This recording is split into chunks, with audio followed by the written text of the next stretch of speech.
আসসালামু আলাইকুম। সকাল সকাল এই স্নোপলের মধ্যে বের হয়ে গেলাম সবাই মিলে দাওয়াত খাওয়ার জন্য। আজকে ছিল সানজিদা আপু আর আরিফ ভাইয়ের অ্যানিভার্সারি, তো আমরা সকাল সকাল বাসা থেকে বের হয়ে গেছি ওনাদের বাসার উদ্দেশ্যে। এখন আমরা কেক কাটবো। আর বাইরের ওয়েদারটা অনেক বেশি খারাপ ছিল, আজকে সকাল থেকে অনেক স্নোফল হচ্ছিল।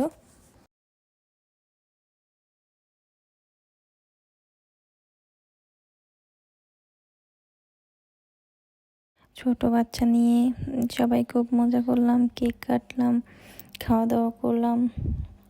এই ছিল আমাদের আজকের ছোট্ট একটা ব্লগ। আশা করি সবার ভালো লাগবে।